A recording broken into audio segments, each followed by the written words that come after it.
So this chapter is about the Waco shooting, where there were 9 people killed and over around 20 people were injured. This chapter is basically about how a news station and reporter named the victims, the deceased victims, before the police had time to notify the victims' families. And the argument is whether or not it's ethical.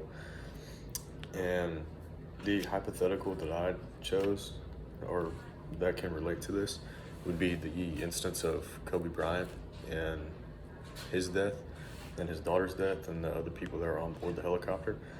The news and the media and social media got a hold of it way before all the families were notified, and I can't even imagine being in a situation like that, not being able to hear it from there, seeing it on social media, on Twitter, Instagram, and not hearing it from the authorities. And there are a couple of good quotes in the book where the quote-unquote Wheeler, where she was talking, and she said, "I understand the needs need to be met first, but," she said, "at what cost does it need to come?"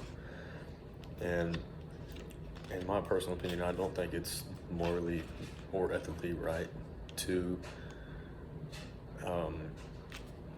drop the names of victims in any sort of accident or shooting or bombing or anything like that without first notifying the family, because if you were in that situation, you would want to be notified first before seeing all of the pictures and everything plastered on social media platforms.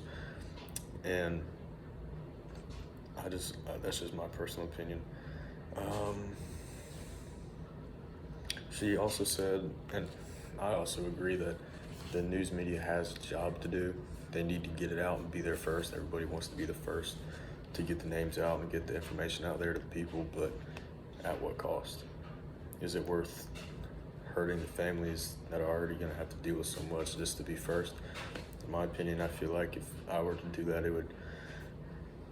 people would look at me different. It would hurt my reputation. It would hurt the respect that people already had for me. That's just something that I would not be willing to do. That's just my take on it.